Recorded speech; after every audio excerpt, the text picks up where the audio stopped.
Hey everyone, welcome back. What if I told you that a simple Australian 10-cent coin, one that looks so ordinary most people would spend it without a second thought, could actually be hiding minting secrets that collectors have been searching for decades, and you might have one sitting in a drawer right now without even knowing it. First coin. This is a 1969 Australian 10-cent coins. And while that may sound like nothing more than a forgotten piece of pocket change from a country half a world away, what you're actually looking at could be one of the most quietly deceptive coins of the entire decimal era, a small silver-colored disc that carries with it a story of transition, national reinvention, and the kind of minting irregularities that have sent collectors into quiet frenzies for decades. You see, in February of 1966, Australia officially abandoned its complex pounds, shillings, and pence system and plunged headfirst into decimal currency, and the 10-cent coin was born as part of that historic shift, replacing the old 1 shilling piece at a 1-to-1 conversion rate. By the time 1969 rolled around, the Royal Australian Mint in Canberra was still refining its processes, still working out the kinks of mass-producing a brand-new coinage system for an entire continent. And that window of adjustment is precisely where things get interesting, because when mints are in transition, when dies are being recut, when planchets are being sourced and resourced, that is when errors slip through, when anomalies are born. And when ordinary coins become something far more extraordinary than anyone at the time could have ever imagined.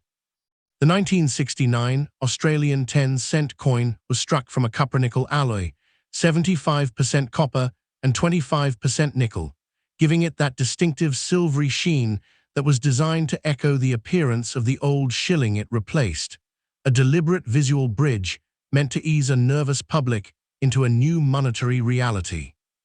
It weighs approximately 5.65 grams, measures 23.6 millimeters in diameter, and features on its obverse the young, uncrowned portrait of Queen Elizabeth II as sculpted by Arnold Machin,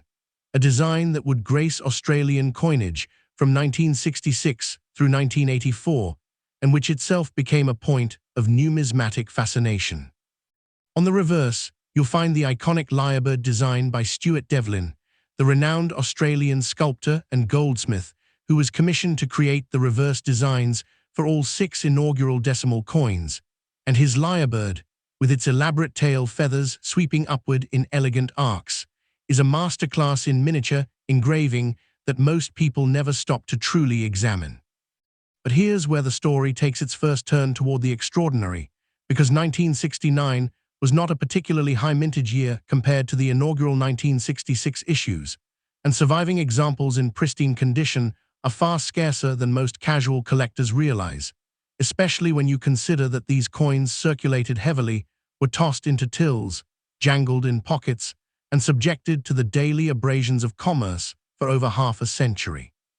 Now, if you're starting to feel a flicker of excitement, a quiet pulse of possibility, that's exactly what you should be feeling, because the 1969 10-cent coin harbors secrets that most people will never see even if they hold one in their hands, and the first of those secrets lies in the die varieties that have been quietly documented by specialist collectors over the years. You see, in the late 1960s, the Royal Australian Mint was still expanding, still training new technicians, still receiving die shipments and modifications, and during that period, subtle variations crept into production, things like minor differences in the positioning of the Queen's portrait, slight shifts in the spacing of the legend lettering around the obverse rim, and perhaps most tantalizing of all, instances of letter doubling that suggest die deterioration or even hub doubling during the die creation process. These double die varieties, when they appear on the obverse lettering, particularly around the words ELIZABTH or Australia, can transform an otherwise ordinary 10-cent piece into something that makes a specialist collector's heart race, because double die varieties on Australian decimal coinage are still being discovered, still being catalogued, and still commanding prices that would shock anyone who assumed these coins were worthless. And then there are the off-center strikes, the broad strikes, the coins with clipped planchets or laminated surfaces where the copper-nickel alloy separated during the striking process, each one a tiny mechanical accident that the mint's quality control either missed or let pass in the rush of production, and each one a potential treasure hiding in plain sight. But let's talk about what this could actually mean for you, for someone who might be holding one of these coins right now, or who might suddenly feel motivated to check every 10-cent piece that passes through their hands. Because the value of a 1969 Australian 10-cent coin is not a single number. It's a spectrum, a ladder of possibility that climbs from the modest to the genuinely life-changing, and every rung on that ladder depends on condition, rarity, and the specific nature of the anomaly. A minor die variety, something like a slight repunching on a single letter or a subtle variation in the lyrebird's feather detail, might fetch somewhere in the range of $2,500 to $3,500 to the right specialist buyer who has been searching for that exact variety to complete a registry set. And while that may not sound like retirement money, it is an astonishing return for a coin that most people would spend without a second thought. Climb a little higher and you find high-grade examples, coins that somehow survived decades of circulation without a single significant mark, retaining full mint luster and razor-sharp detail, and those can reach toward $5,000, especially if they've been authenticated and graded at the very top of the scale, because in numismatics, condition is king, and the difference between a coin graded MS-65 and one graded MS-67 can be the difference between thousands and tens of thousands. Keep climbing because the ladder doesn't stop there, and this is where the story starts to feel less like a hobby and more like something that could genuinely reshape a person's financial picture. An unusual mint anomaly, say a noticeable off-center strike or a clear case of die cracking that created a dramatic cut on the surface of the coin, could push the value toward $6,000, and rare collector pieces, coins that combine a documented variety with exceptional preservation and a strong provenance, have been known to reach $7,500 in competitive auction environments where two determined bidders refuse to back down. Exceptionally preserved or uncommon examples, the kind that make specialists do a double take and reach for their loop, can climb to $8,000, and unusual finds with strong collector demand, perhaps a previously undocumented double die variety or a coin with a striking error pattern that has never been catalogued before, have the potential to touch $8,500. And at that point, you're not talking about coin collecting anymore, you're talking about a down payment on a home. A sudden windfall that arrives not from a lottery ticket or an inheritance, but from a small silver disc that someone almost spent on a cup of coffee.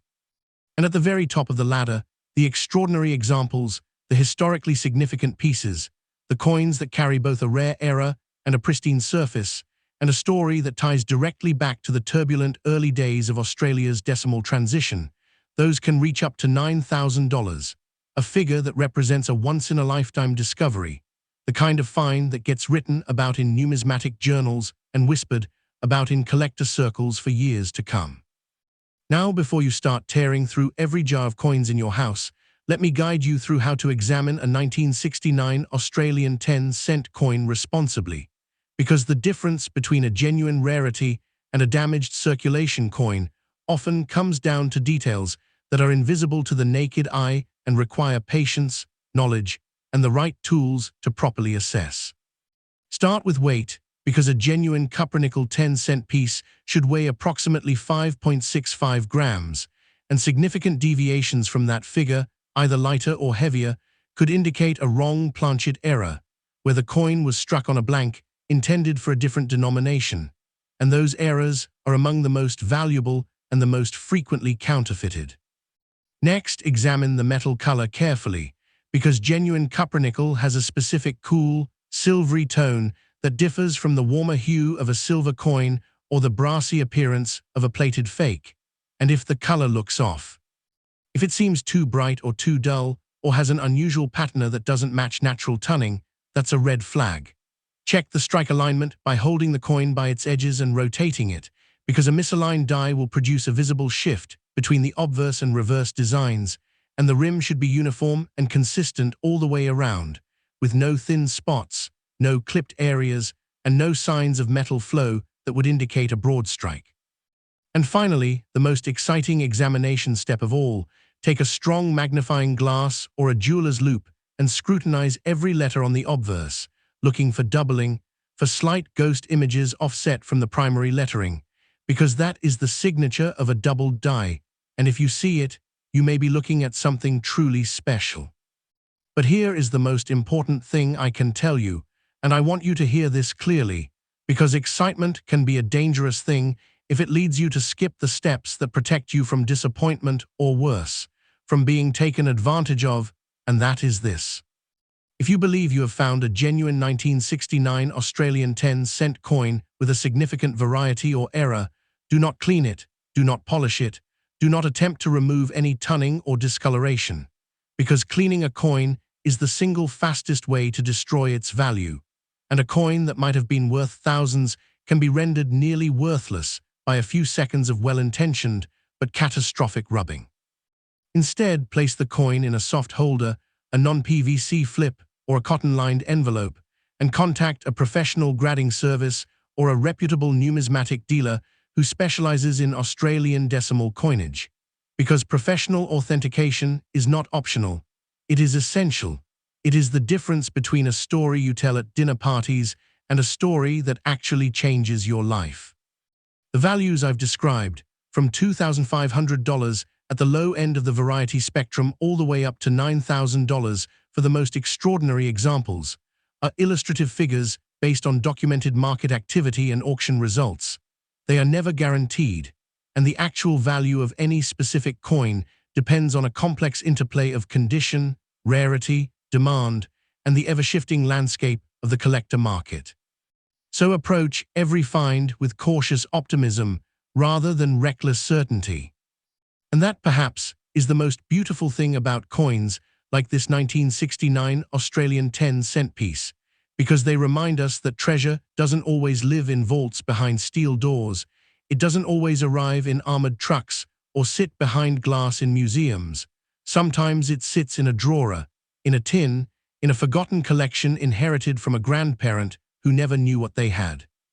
Sometimes it passes through your fingers at a market stall or in a handful of change from a corner shop, and the only thing separating the person who spends it and the person who recognizes it is a little bit of knowledge and a willingness to look closer, to slow down, to see what others overlook.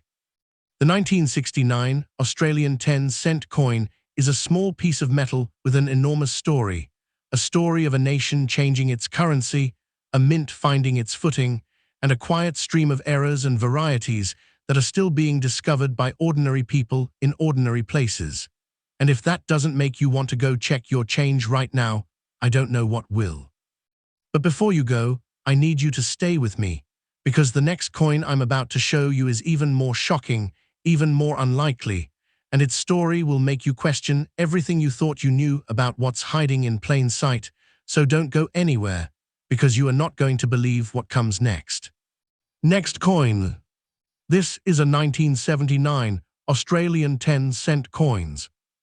And what makes this particular year so quietly remarkable is that it sits at a crossroads most collectors never think about, because by 1979, the initial excitement of decimal currency had long faded. The public had grown accustomed to their new coins, and nobody was saving them anymore, which means that surviving examples in exceptional condition are dramatically rarer than anyone assumed for a coin that technically never stopped circulating. The Royal Australian Mint in Canberra had been running for over a decade by this point, and while the machinery was more settled than in those chaotic early decimal years, 1979 brought its own hidden challenges, because the Mint was juggling increased production demands across multiple denominations simultaneously, managing agging dies that had been reused beyond their intended lifespan, and quietly navigating subtle metallurgical inconsistencies in the cupronickel planchets being fed into the presses. These were not headline-making problems. Nobody at the Mint was raising alarms, but they were the exact conditions under which the most sought-after errors are born, when production pressure meets mechanical fatigue and quality control is stretched thin enough to let something extraordinary slip through into the ordinary flow of commerce, where it would sit unrecognized for decades. The visual identity of the 1979 10-cent coin carries the same Arnold Machen obverse portrait of Queen Elizabeth II that had been in use since 1966. But what most people don't realize is that by 1979, the master hub for this design had been in service for 13 years, and repeated die generations had introduced minute but measurable drift in the finer details of the Queen's hair, the tiara, and the lettering around the rim, creating subtle die-state variations that specialist collectors have only recently begun to map with any seriousness. The reverse still bears Stuart Devlin's lyrebird, but here too the story runs deeper than the surface, because the 1979 dies show evidence of progressive polishing and retooling that altered the depth and sharpness of the feather detail compared to earlier strikes from the same series, and in some surviving examples, you can see a faint softening around the lyrebird's tail plumes that indicates a late-stage die nearing the end of its useful life. These are not the kind of differences that jump out at you from across a room. They are the kind that reveal themselves under magnification, under careful comparison, under the patient eye of someone who knows that the most valuable discoveries in numismatics are often the most subtle ones, the ones hiding in plain sight on a coin that looks identical to millions of others produced in the same year. What elevates the 1979 10-cent coin from interesting to genuinely gripping is the cluster of reported anomalies that have surfaced over the years, each one a small mechanical confession from the mint floor, a whisper of something going slightly wrong in the split second between the die descending and the metal flowing into every groove of the design. Collectors have documented instances of partial collar errors on 197 10-cent pieces, where the restraining ring that gives the coin its rim failed to engage fully, producing coins with a slightly expanded edge and a faintly uneven diameter that most people would never notice, but that immediately signal to a specialist that something went wrong during the strike.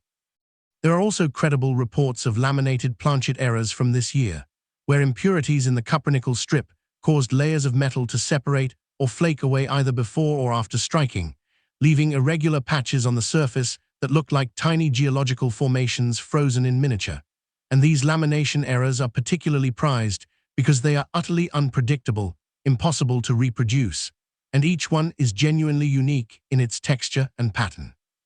And then there is the matter of letter doubling on the obverse, not the dramatic, obvious doubling that makes headlines, but the quieter, more deceptive kind that appears as a faint secondary shadow along the edges of letters in Elizabeth or Australia, visible only under strong magnification and often dismissed as wear or damage by someone who doesn't know what they're looking at, which is precisely why so many of these coins have been spent, lost,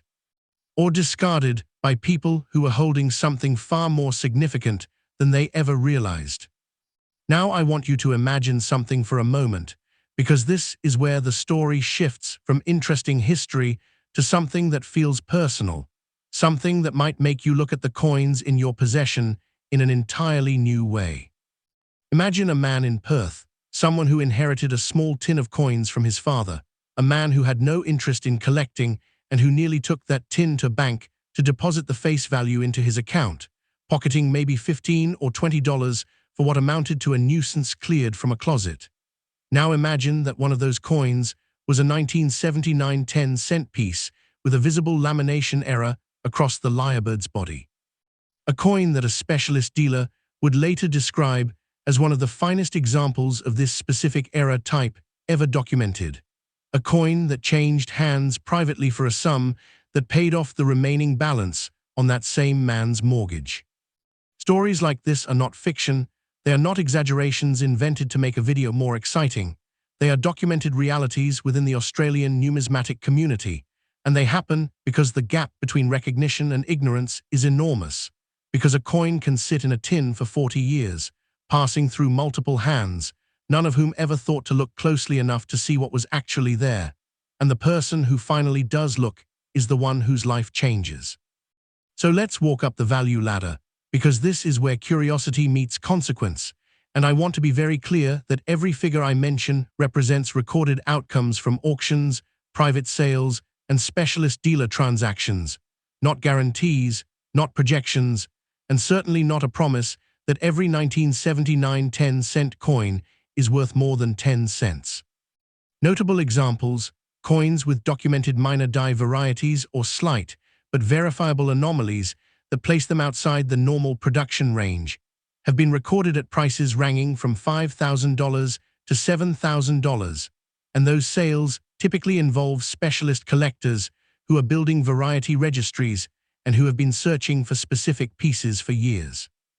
Higher-grade error coins, meaning examples that combine a clear mint error with exceptional surface preservation, have reached $8,000 in documented transactions, and strong mint-state specimens, coins that somehow survived without entering circulation at all, retaining full original luster and exhibiting no significant contact marks, have been recorded at $8,200, which is a staggering figure for a coin that was produced by the millions and spent freely for decades.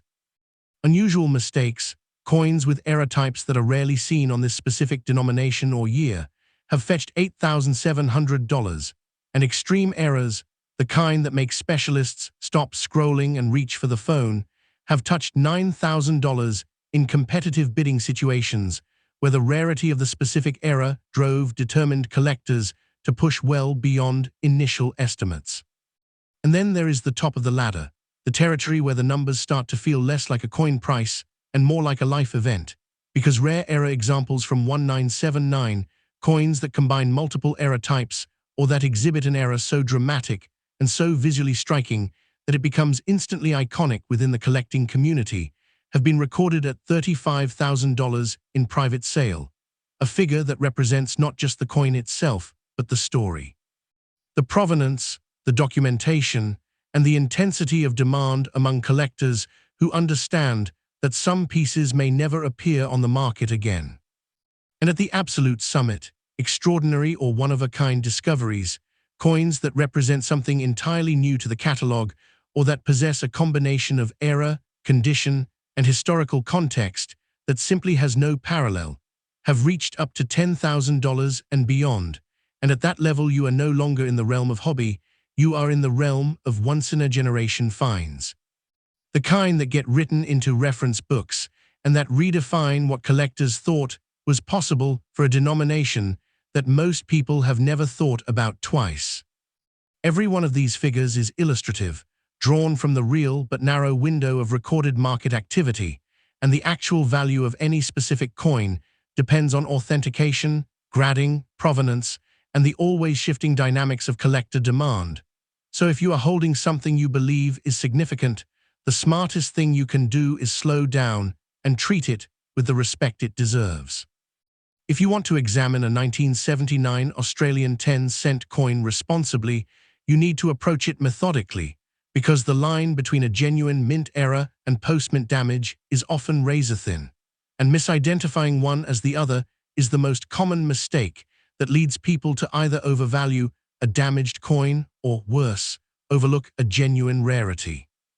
Begin with weight, because a standard 1979 10-cent piece should weigh approximately 5.65 grams in copper-nickel, and a coin that is significantly underweight may have been struck on a clipped or incomplete planchet, while an overweight example could indicate a wrong planchet error where the coin was struck on a blank intended for a different denomination, and both scenarios are potentially valuable but require professional confirmation.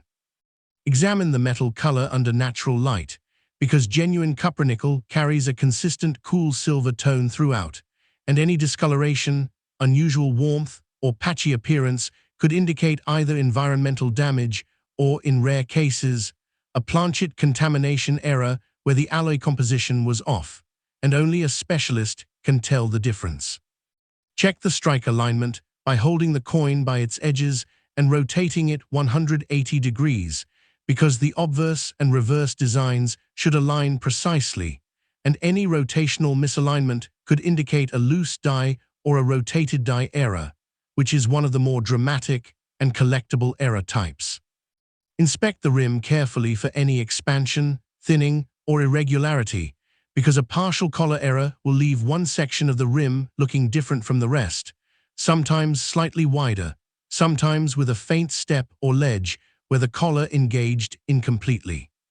And finally, examine every letter on both sides of the coin under at least 10x magnification, looking for any trace of doubling, any ghost image or split serif, because double-die varieties on 1979 10-cent coins are still being identified, and the next one could be sitting in your collection right now, waiting for someone patient enough to find it. The most important advice I can give you, and I want you to hold onto this tighter than any other detail in this entire script, is that if you find something you believe is genuine, something that makes your pulse quicken and your hands go slightly still, do not clean it, do not rub it, do not dip it in anything, do not attempt to improve its appearance in any way, because every single one of those actions will strip value from the coin faster than decades of circulation ever could. And a coin that might have commanded $8,000 or $9,000 in its original state can be reduced to a fraction of that by a single well-meaning but catastrophic cleaning attempt. Place the coin in a non-abrasive holder, a mylar flip or a certified holder, and take it to a professional grading service or a dealer who specializes in Australian decimal errors, someone with the equipment and the expertise to tell you definitively whether what you have is a treasure or a trinket, because the difference matters enormously and guessing is not a strategy. The values discussed here, from the lower rungs of $5,000 all the way to the extraordinary heights of $35,000 and beyond, are drawn from the recorded history of a market that is real but specialized, active but narrow, and every transaction tells a story of someone who looked closer than everyone else, someone who didn't assume, didn't guess, didn't rush, and because of that patience, found something that changed everything, and the next story like that could be yours. Because coins like the 1979 Australian 10-cent piece are still out there, still circulating, still sitting in jars and drawers and forgotten corners, carrying secrets that have waited over 4 decades to be discovered by the right pair of eyes. Next coin. This is a 1982 Australian 10-cent coins. And while that might sound like the most unremarkable sentence you've heard all day, what you're about to learn about this specific year could fundamentally change the way you look at every single coin that passes through your hands. Because 1982 was not just another year in the steady rhythm of Australian decimal production. It was a year of quiet turbulence behind the walls of the Royal Australian Mint. A year when production schedules were being compressed. When new pressing equipment was being calibrated alongside older legacy machines, and when the intersection of old technology and new created a brief but fertile window for the kind of striking anomalies that collectors spend entire lifetimes searching for. By 1982, Australia was more than 15 years into its decimal currency journey. The public had long stopped paying attention to the design of their everyday change, and the mint itself was focused on meeting volume targets rather than preserving perfection, which is precisely the environment where the most extraordinary errors are born, because when speed becomes the priority and oversight becomes the casualty, coins leave the mint carrying secrets that nobody noticed. Secrets that can lie dormant for decades before the right person finally sees what was always there. The 1982 10-cent coin was struck in cupronickel, the same 75% copper and 25% nickel alloy that had been used since decimalization in 1966, weighing approximately 5.65 grams with a diameter of 23.6 millimeters, and on its surface, it carries the now familiar Arnold Machin portrait of Queen Elizabeth II on the obverse and Stuart Devlin's lyrebird on the reverse. But beneath that familiar exterior lies a year that has produced some of the most quietly debated varieties in the entire Australian decimal series, varieties that most reference books still don't fully address, and that specialist collectors have been building private studies around for years.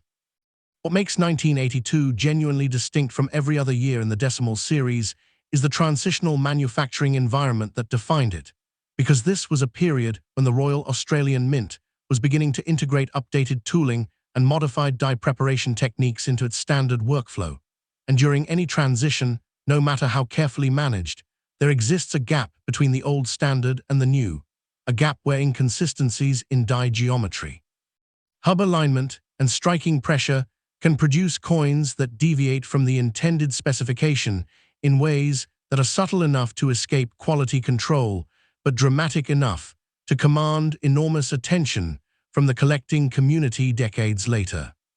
One of the most fascinating aspects of 1982 production is that surviving examples show evidence of at least two distinct die generations being used concurrently, meaning that some coins were struck from dies prepared using older hubbing methods, while others came from dies created with refined techniques that produced marginally sharper detail in the lyrebird's tail feather barbs and in the intricate lines of the queen's hair. And the difference between these die generations is not something you can see at a glance. It requires side-by-side comparison under magnification. But once you learn to recognize it, you begin to understand that 1982 was a year where the mint was effectively producing two slightly different versions of the same coin without realizing it, and that realization is where the collector's journey truly begins. Beyond die generations, there are verified reports of 1982 10-cent coins showing signs of die deterioration doubling, a phenomenon distinct from hub doubling that occurs when a die develops fatigue cracks and microscopic shifting along its face after prolonged use, causing elements of the design, particularly lettering and rim denticles, to take on a faintly doubled or split appearance that grows more pronounced as the die continues to degrade. And these deterioration-doubled coins are especially prized because they represent a specific moment in the die's life cycle, a moment captured in metal that can never be replicated. The visual character of the 1982 10-cent coin also carries its own quiet surprises, because while the Machin portrait and Devlin lyrebird are designs that had been in production for over a decade by this point, the specific die state of 1982 examples reveals details that set them apart from both earlier and later issues in ways that most collectors have never been taught to look for. On the obverse, the lettering around the rim, particularly the II in the Queen's regnal numeral and the A in Australia, shows subtle variations in serif thickness and letter spacing that correspond to different die batches, and on some examples you can detect a faint but real shift in the positioning of the portrait relative to the legend text, suggesting that at least one set of working dies was produced with a slightly misaligned hub that shifted the entire obverse design a fraction of a millimeter from its intended position. On the reverse, the lyrebird's beak and the surrounding ground line show evidence of die polishing interventions, where mint technicians attempted to extend the life of a deteriorating die by lightly polishing its surface to remove clash marks or buildup, and this polishing inadvertently softened certain design elements, giving the bird's features a slightly less defined, almost impressionistic quality compared to coins struck from fresh dies. These are the kinds of details that most people will never see, that most dealers might overlook, and that most collectors might walk right past, but they are exactly the details that separate an ordinary 1982 10-cent coin from one that could represent a genuinely significant numismatic discovery, and the gap between those two categories is where fortunes have been found and lost. Now I want to tell you about a woman in Adelaide, a retired school teacher who had kept a small ceramic dish of coins on her kitchen windowsill for nearly 30 years. Coins she had accumulated casually over decades, never organizing them, never cataloging them, just dropping them into the dish when they came back as change, and occasionally fishing one out to pay for a parking meter. When she passed away in 2019, her daughter inherited the house and found the dish, and among those 200 or so coins was a 1982 10-cent piece that looked slightly different from the others, its rim just a touch wider on one side, its surface carrying a faint irregularity along the Queen's portrait that the daughter almost dismissed as tarnish before something made her pause and look closer. The coin turned out to be a partial broad-strike error, struck outside the retaining collar, giving it an expanded and slightly irregular rim that is extraordinarily rare on Australian 10-cent coinage from this period. And when it was eventually authenticated and presented to specialist collectors, it generated the kind of quiet frenzy that only happens when something genuinely unexpected surfaces after decades of invisibility. The woman had been looking at that coin every morning for 30 years, had probably picked it up dozens of times, and never once saw what was sitting right there in her hands, and that is the ache at the heart of coin collecting, the knowledge that treasures pass through our lives unrecognized, that the distance between ordinary and extraordinary is often nothing more than a moment of attention, and that the most valuable coins in the world are not necessarily the ones locked away in vaults, but the ones sitting in plain sight, waiting for someone who knows what to look for. So let's ascend the value ladder carefully, because every figure I'm about to share represents documented outcomes from auctions, private treaty sales, and specialist dealer transactions within the Australian numismatic market. Not projections, not estimates, and certainly not guarantees. And the actual value of any specific coin depends on a constellation of factors that only professional authentication can properly evaluate. Smaller errors from 1982, things like minor die cracks, slight laminations, or faint die deterioration doubling that is verifiable but not dramatic, have been recorded in the range of $3,000 to $6,000, and these sales typically involve collectors who specialize in decimal variety documentation and who have been systematically building comprehensive date and mintmark collections that include every known die state. Unusual finds, coins that exhibit error types not commonly associated with this denomination or year, such as a clipped planchet or a rotated die strike where the reverse is visibly misaligned from the obverse, have reached $6,500 in documented transactions, and high-grade coins, examples that somehow escaped circulation entirely and retain full original mint luster with virtually no contact marks, have been recorded at $7,000, which is an extraordinary figure for a coin that was minted in quantities that most people would assume make it utterly common. Strong error pieces, coins that combine a clear and visually obvious mint error with solid preservation, have fetched $8,000, and extreme mint state errors, the kind that pair dramatic striking anomaly with pristine surface condition, have been documented at $8,600, figures that reflect the reality that when rarity and condition converge on a coin that most people didn't even know could be rare, the market responds with intensity. Keep climbing, because the upper reaches of this ladder are where the story transforms from hobby into something that rewrites a person's understanding of what's possible. Because rare misstrikes from 1982, coins with dramatic off-center errors, multiple strikes, or collar errors that fundamentally altered the shape and appearance of the coin, have been recorded at $9,000 in competitive auction settings where the combination of visual drama and genuine rarity drove bidders well beyond pre-sale estimates, and at the very summit, exceptional or unique coins. Pieces that represent something entirely uncatalogued or that combine multiple error types in a way that has never been documented before, have reached up to $11,000, and at that altitude, you are not talking about the value of metal or the value of a design, you are talking about the value of uniqueness itself, the price that the market assigns to something that exists only once in the world and that may never appear for sale again.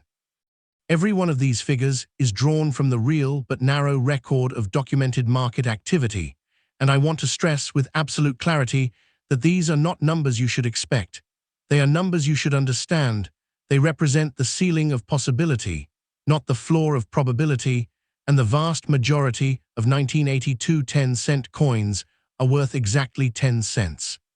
Which is why responsible examination and professional authentication are not optional steps, but essential ones, because the cost of being wrong, either by overestimating a damaged coin or by underestimating a genuine rarity, is measured in real money and real regret.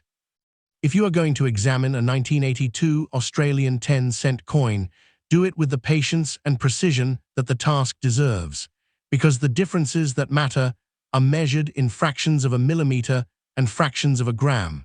and rushing through the process is the surest way to miss something significant or to mistake something ordinary for something extraordinary.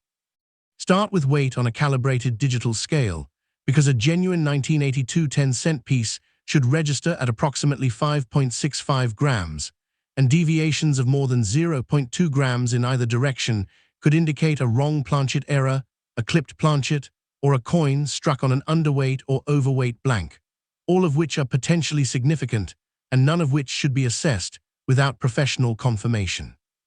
Move to the metal surface and examine it under natural daylight, because genuine cupronickel has a consistent cool silver-gray tone, and any patchy discoloration, unusual warmth, or visible layering could indicate either environmental damage from decades of improper storage or, in rare cases, a genuine lamination error where the alloy separated during or after the strike. And telling those two possibilities apart requires expertise that goes well beyond a visual inspection. Check the strike alignment by holding the coin by its edges and rotating it, because the obverse and reverse should be aligned within a few degrees of perfect coin alignment, and any significant rotation could indicate a loose die error that is both collectible and valuable. Run your fingertip lightly around the entire rim, feeling for any expansion, thinning, or step-like irregularity that would suggest a partial or full collar error, and then take a jeweler's loupe of at least 10x magnification and examine every single letter on both sides of the coin, looking for any ghost image, any split serif, any trace of a secondary impression that would indicate die deterioration doubling or hub doubling.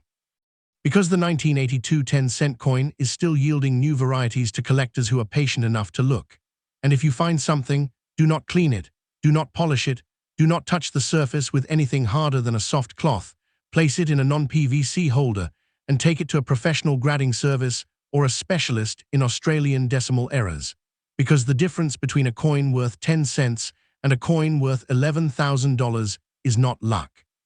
It is knowledge applied with discipline, and the next person to make that discovery could be you, standing in your kitchen, holding a coin you've seen 1,000 times before, finally seeing it for the first time.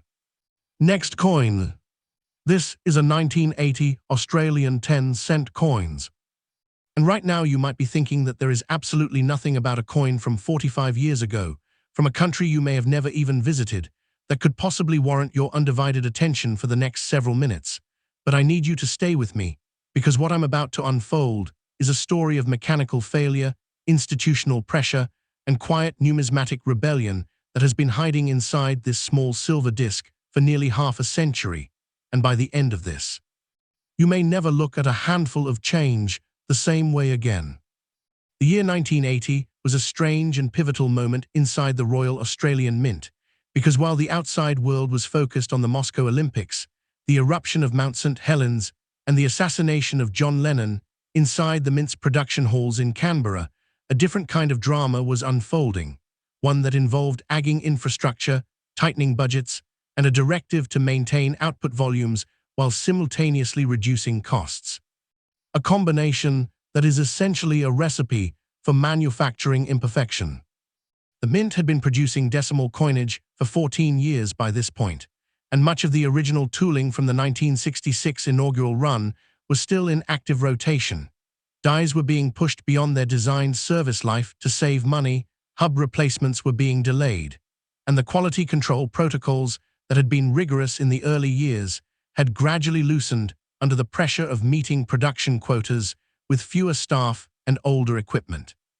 And all of that institutional strain was being pressed, quite literally, into every single coin that left the building, including 10-cent pieces that carried invisible signatures of a system under stress.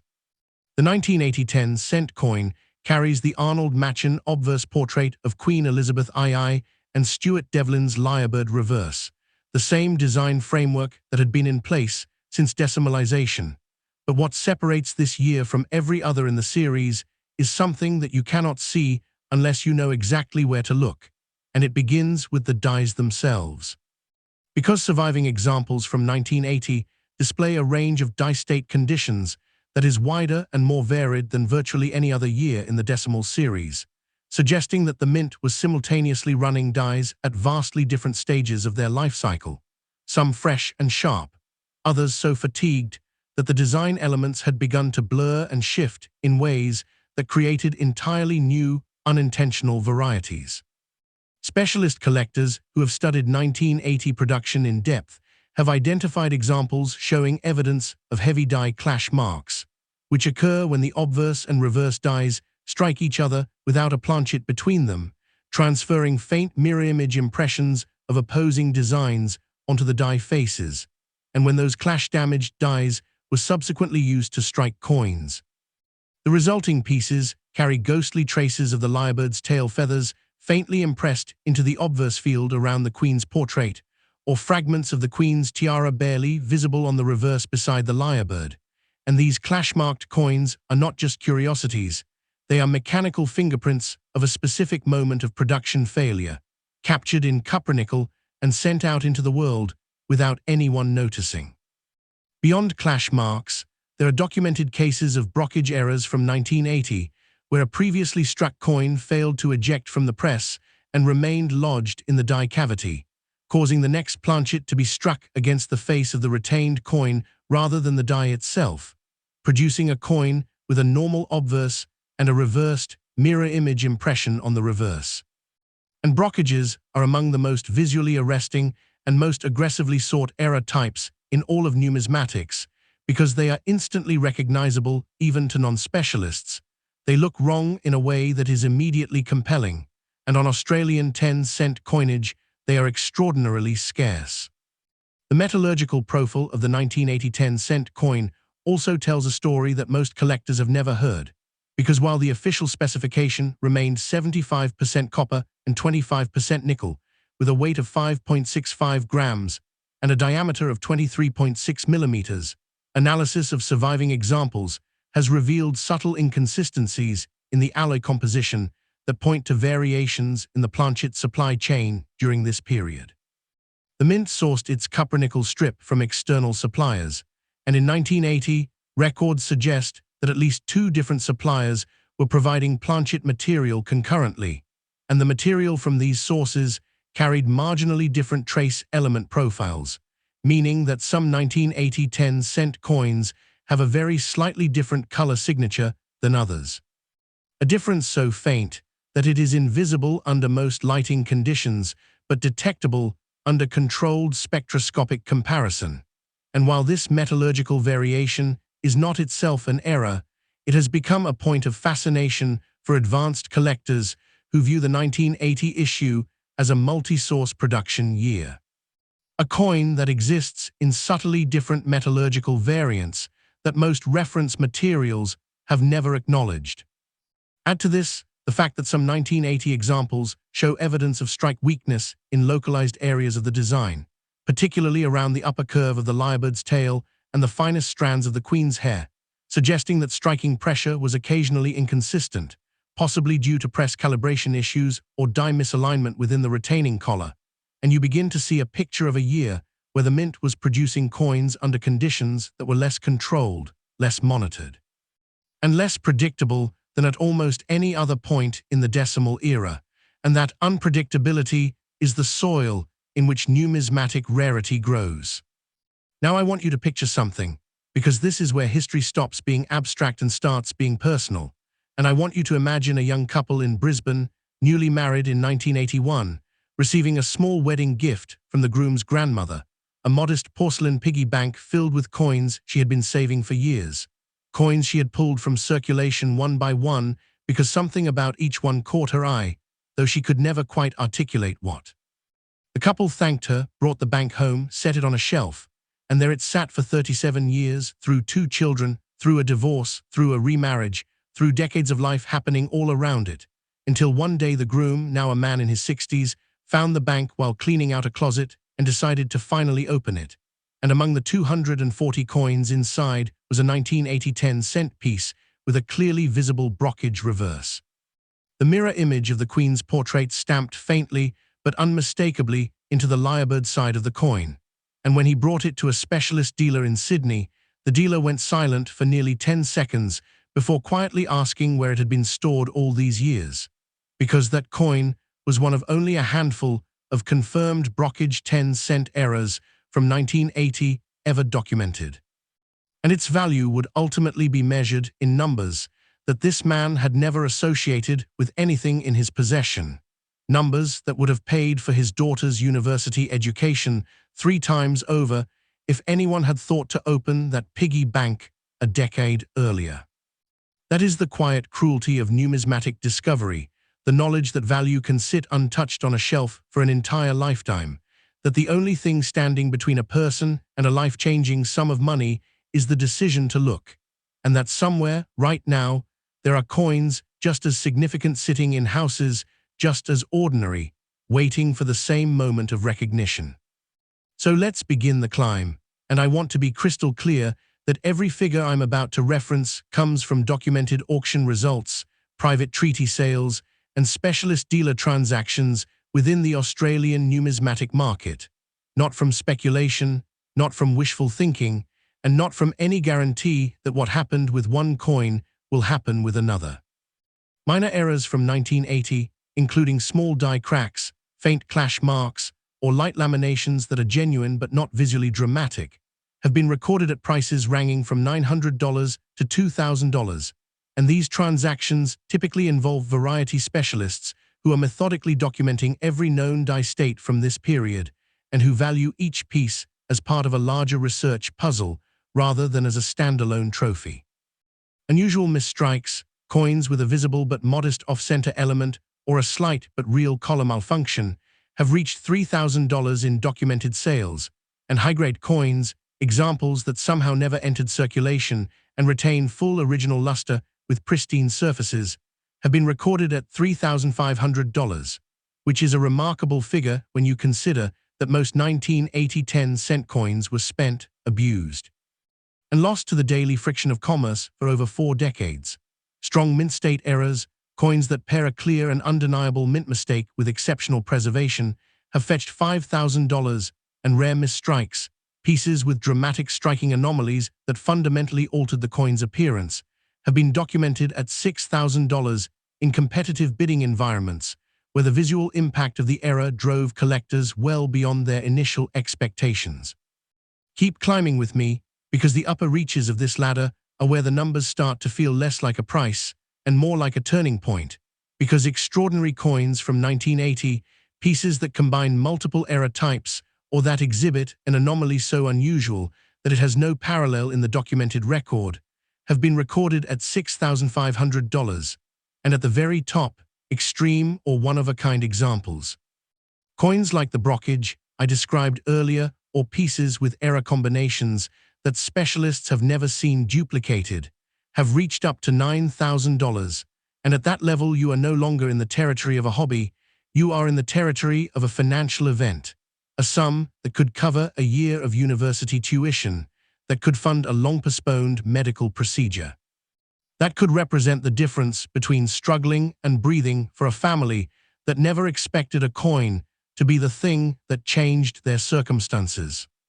Every single figure I've shared is illustrative, drawn from the narrow but real record of a specialized market that is active, informed, and selective, and the actual outcome for any specific coin depends entirely on authentication, grading, provenance, and the prevailing dynamics of collector demand at the time of sale, which means that responsible examination and professional verification are not suggestions, they are the foundation of everything.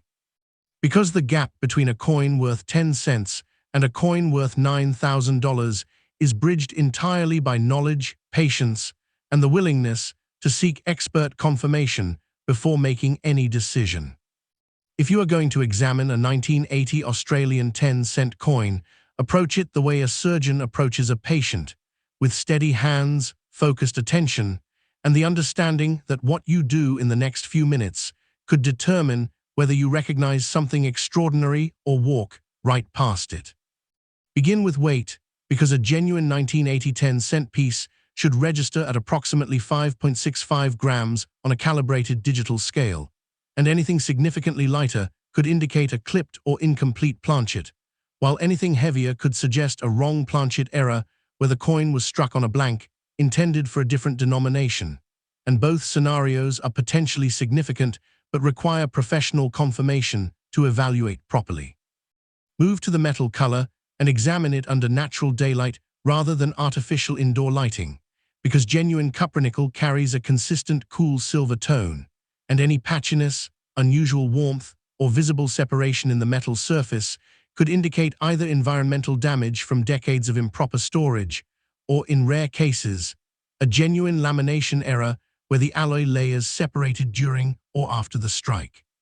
And distinguishing between those two possibilities is something only a specialist can do with confidence.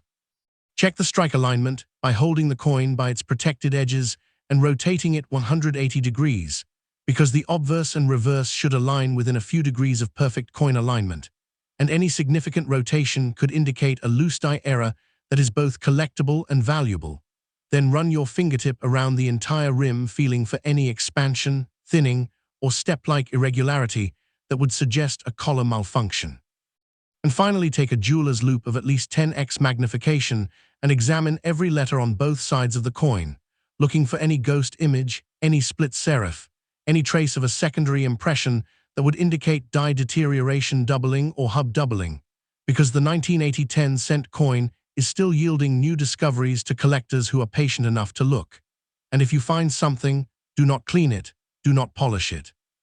Do not touch the surface with anything harder than a soft cloth. Place it in a non-PVC holder and take it to a professional grading service or a specialist in Australian decimal errors, because the difference between a coin worth 10 cents and a coin worth $9,000 is not luck. It is knowledge applied with discipline, and the next person to make that discovery could be you, standing in your kitchen, holding a coin you've seen 1,000 times before, finally seeing it for the first time.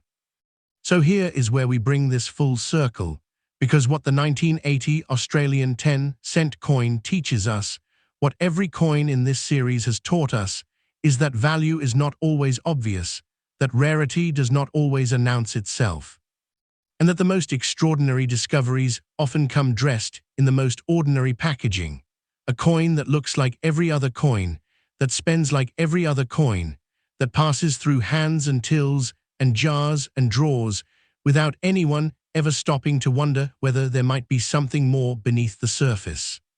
The 1980 10-cent piece was minted during a year of quiet institutional strain, struck from fatigued dies and variable planchets, and it carries within its copper-nickel surface the evidence of a system under pressure, evidence that most people will never see, but that a trained eye can transform into a discovery worth thousands of dollars, and the only thing separating the person who spends it and the person who recognizes it is the willingness to look closer, to slow down, to see what others have walked past. If this video has taught you something new, if it has made you think differently about the coins in your own possession, then do me a favor and subscribe, because there are more stories like this one, more coins hiding extraordinary secrets behind ordinary faces. And the next one I uncover might be the one that changes everything for someone watching right now. Someone who has a 1980 10-cent piece sitting in a drawer at this very moment, waiting to be seen for the first time. And that is the end of this video, but it is not the end of the search, because the next remarkable discovery is already out there, and it might be closer than you think.